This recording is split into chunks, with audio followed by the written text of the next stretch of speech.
The Romans were huge fans of issuing commemorative coins. Since the times of the Roman Republic, and the magistrates elected annually to be responsible for the Mint of Rome issued coins advertising the feats of bravery or civic duty of their own forefathers. Then during the imperial period, basically all coins that were made were, at least to an extent, a commemoration of the emperor and the imperial cult, celebrating the virtue of the emperor, what he was doing, wishes for his well-being. In the late empire, they went full theocracy mode and celebrated how fortunate the Roman people was to have their emperors as direct divine representations of gods like Jupiter and Hercules. And when they became Christian, coins celebrated the fact the emperor was a direct representative of the one true God on earth. And if there was an emperor who had lots of reasons to issue commemorative coins, it was Trajan. The Optimo Princeps was one of his nicknames, the best leader Rome hath ever had since the times of Augustus. His reign from 98 to 117 AD was marked by strong economic growth, major victories against some of Rome's most powerful enemies, and an expansion of Roman territory to the largest extension it would ever have. So today, I've picked up a few of the very numerous commemorative coins issued by Trajan to show you. These celebrate his military victories, some of his public buildings, and even some of the welfare programs ran by the state. So let's look at some pretty coins. I'm going to do something slightly different today, as we are focusing on the commemorative reverses, and since the obverses are somewhat the same in all of these issues, let's go over just one obverse for his denarii first. One example should be enough to illustrate the type, and then we focus solely on the reverses, where what matters to today's video is. Trajan really liked to advertise all of his official titles and achievements on his coins. So when we look at a piece issued under him on the obverse, you immediately know how early or how late in his reign you are looking at, the coin is from, just by comparing how many titles there are on the coins, with early coins typically calling him Germanicus for his victories in the Germanic frontier prior to his ascension. Then he adds Dacicus for when he defeats the Dacians, and finally Partico, late in his reign after vanquishing the Parthians. This denarius we have here is from the middle of his reign, between 112 and 114 AD, and it reads, Imperator Traiano Augustus Germanicus Dacicus Pontifex Maximus, means chief priest, Tribunicia Potestate, with tribunician powers, Consul Sextum, consul for the sixth time, and Pater Patriae, father of his nation.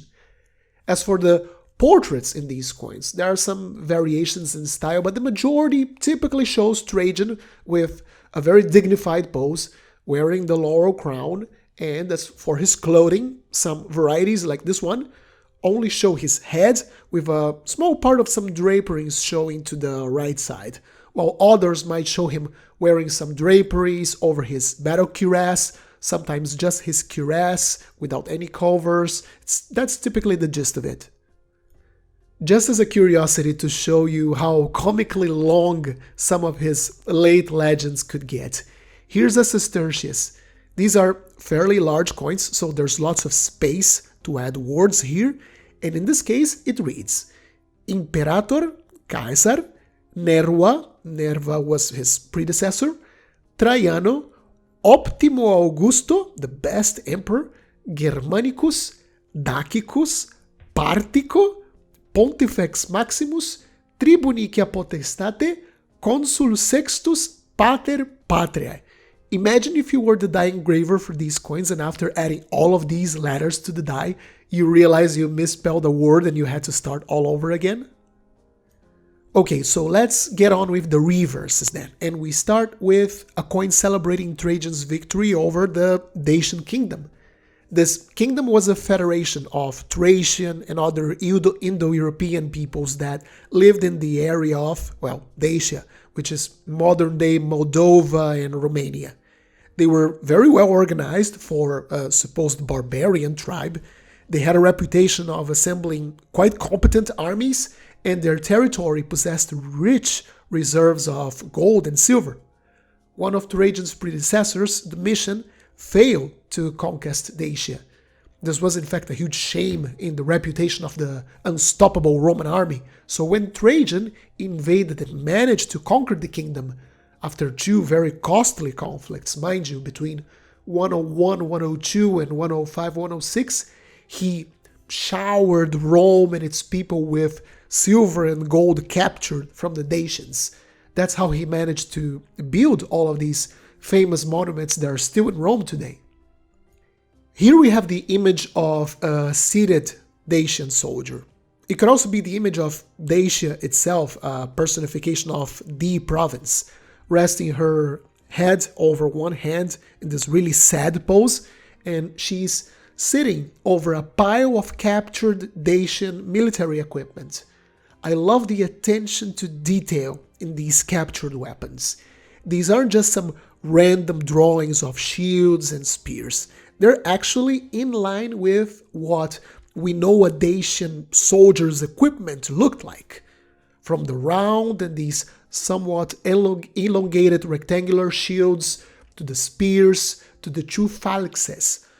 The phalanxes was a long two-handed sword handled by Dacians, typically their shock troops.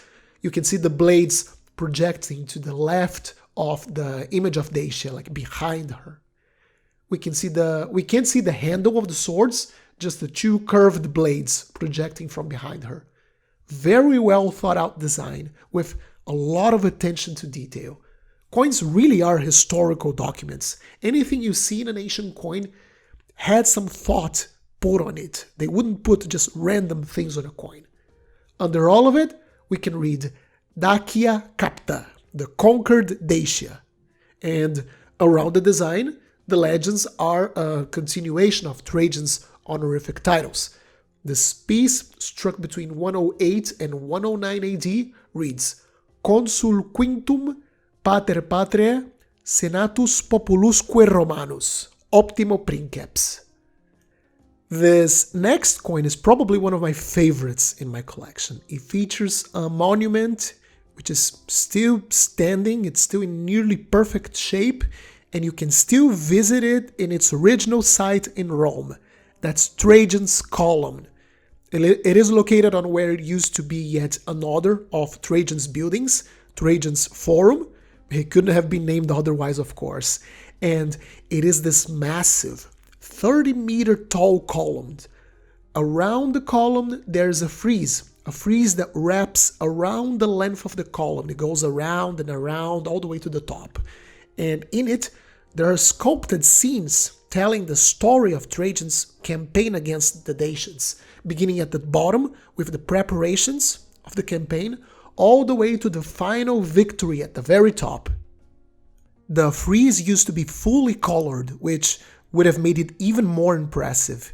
And if you ever had the chance to go to Rome, you know that the column is really imposing, so it would have been even more impressive with all of the colors.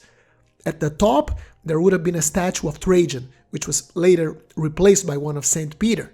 That's probably one of the reasons why the column survived so well to our days, because it was converted into a cultural and Catholic monument. And that's what we have here in this coin, a miniature Trajan's column. It's so adorable. The die engravers actually had the finesse of representing the frieze wrapping around the column, rather than just making a straight, plain column. And the design on the coin helps us see some parts of the original structure that haven't survived to our days. For example, the base of the column was different, and there would have been 4 bronze eagles at its base. These were probably stolen for their bronze during the Middle Ages. As for the legends, once again, very straightforward.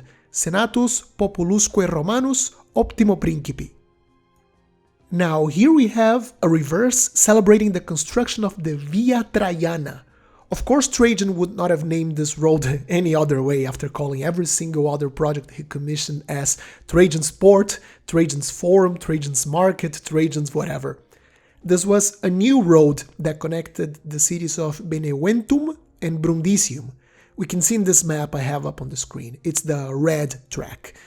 The older Via Appia in white took substantially longer to be traversed, and by having these two roads working in tandem, it increased the capillarity of the road network in southern Italy.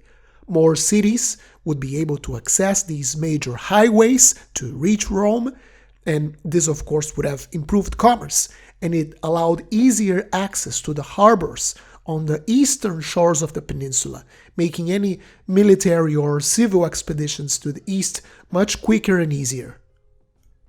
The central image on this reverse is a personification of the new road. We have a female deity laying down over a series of rocks, probably the rocks that were used as a pavement of the road. She holds next to her a huge wheel, a wheel used by the carts, of course, that would have traversed this new road. And she holds a branch. This could probably be an olive branch. Now, normally this branch symbolizes peace, military victory, like the peace after victory. But we're talking about southern Italy here, a region that was very safe from any harm during Trajan's time. Therefore, I think, and that's just a stipulation on my part, that this represents the region's agricultural production. Because you see, before Rome became this sprawling empire and it captured places that produce lots of grain to feed Italy, like North Africa and Egypt, Rome depended a lot on the southern parts of the peninsula to grow its food. It was still the case during Trajan's time. The south was considerably more agrarian, more agricultural focused. Well, it's actually this case today as well. The south is very rural in nature. And I think, despite it not being the main producer of food for the empire anymore when this coin was made, this branch here is giving this subtle message of redundancy, of Rome having a myriad of alternative sources of food to its inhabitants. Of course, all thanks to Trajan's magnanimity, and he was the sole responsible for this abundance. Under the deity, we have the name of the road, Via Traiana, and around the design, Trajan's honorary titles once again, Senatus Populusque Romanus Optimo Principi, so dedicated to Trajan, the best emperor of the Senate and people of Rome. Now let's have a look at a reverse celebrating one of Trajan's lesser-known conquests, the annexation of Nabatea. The Nabateans were already a client kingdom of Rome since the 1st century BC, and with the death of its last king, Rabael II in 106 AD, Trajan decided to simply annex the province. Trajan probably already had plans to invade Parthia, it's Rome's big enemy by that time, and the most likely reason he decided to annex the Nabateans down south, like this smaller kingdom, was probably because he could not afford to be dealing with any other political instabilities of minor nations or at any other parts of the empire, while he was busy focusing on the big, important enemies. Egyptian and Syrian records from the time indicate Trajan dispatched local commanders to annex the region using nothing but local troops stationed there. And the Nabateans did not offer much resistance. Probably they didn't offer any. Life for the average Nabatean probably carried on as normal. They were just now the province of Arabia Petrea instead of the Nabatean kingdom. And this denarius shows a personification of this new province of Arabia. We can see this female figure standing, holding in one hand a branch, symbolizing peace, and on the other, a bundle of cinnamon sticks, meant to represent the spice caravans that passed through the region. It was very profitable trade. The Nabateans were incredibly good traders, and they were the only ones who knew how to navigate the dry, desert, treacherous environment of their homeland. Under this figure, we have the legends Arabia adquisita, meaning the annexed Arabia. Notice the difference in wording. Dacia was capta, conquered, while here Arabia was adquisita, annexed, implying this could have been a bloodless victory. Just like with the rest of the series, the legends around the design once more read Senatus Populusque Romanus Optimo Principi. And the last coin of today, it celebrates not a physical project commissioned by Trajan, but a welfare program, probably one of the first ones to be recorded in history. The Alimenta was a welfare program exclusive for the province of Italy, for the Italian peninsula, and it was a subsidy of food, education, and shelter for orphans and poor Italian children. It was mostly funded by an estate tax on big landowners. There's an interesting argument that points to this program having been introduced to increase Italy's population. As the empire expanded and other provinces started gaining more importance in the grand scheme of the empire, Trajan saw fitting that a certain boost was given to the original homeland of the empire, certain privileges given to its poorest inhabitants. Not only the emperor himself contributed to the program, but he persuaded senators and members of the elite who came from other regions of the empire to buy land in Italy, so they would also be eligible to pay the tax that went into this program. Pliny the Younger, a contemporary writer, wrote that Trajan made a speech to the Senate when expanding the size and scope of this Alimenta program, claiming that Italy was their homeland, and it was not fitting of people of senatorial stock to treat it as an inn, as a lodging house, but to contribute to its building as one contributes to building his own house. And as we have here on this coin, we see to the left a small orphan holding this big oversized scroll on his arms, probably the scroll where Trajan signed the decree of the Alimenta.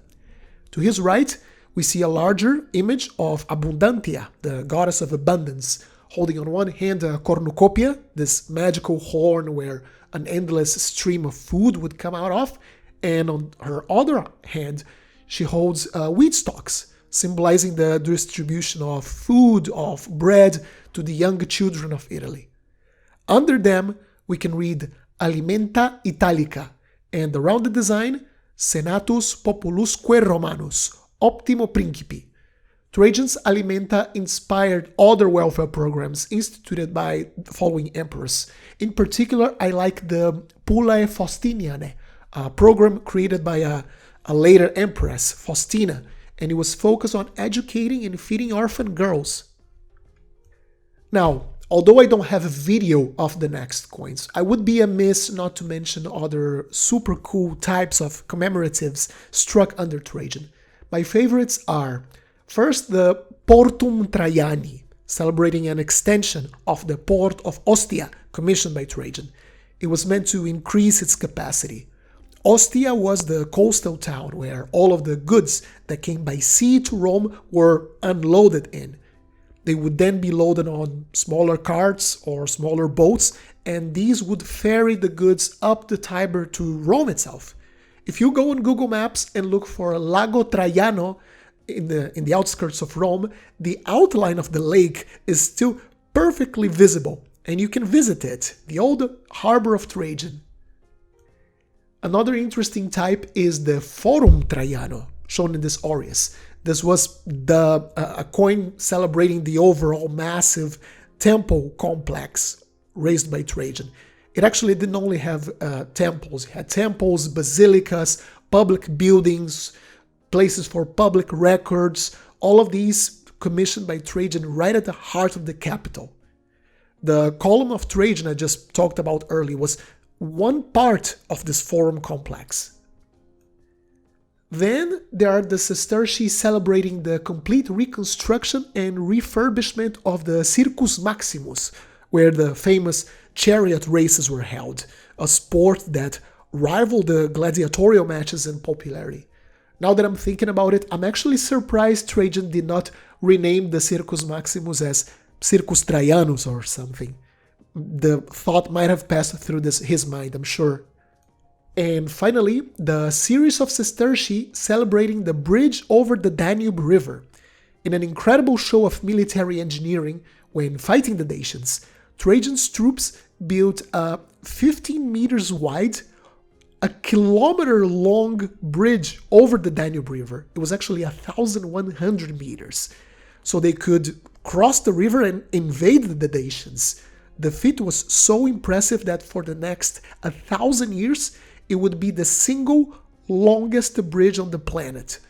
Of course, Trajan had to celebrate such a feat of engineering on his coins, and it was another opportunity to name something after him. I have most likely missed many others of his commemorative issues, but hey, that's an opportunity for you to let us know what is your favorite coin of Emperor Trajan. Let us know in the comment section down below. I hope you enjoyed this episode. Make sure to leave a like and subscribe if you did. Happy collecting, and I'll see you soon. Let me give a special thank you to all of my amazing channel members and Patreons for their generous support. This channel would not be the same without your help. And if you would like to be part of this list, have early access to my videos when they are uploaded to YouTube, and a series of other perks, make sure to check out my Patreon page and my members tab on YouTube. Thank you very much.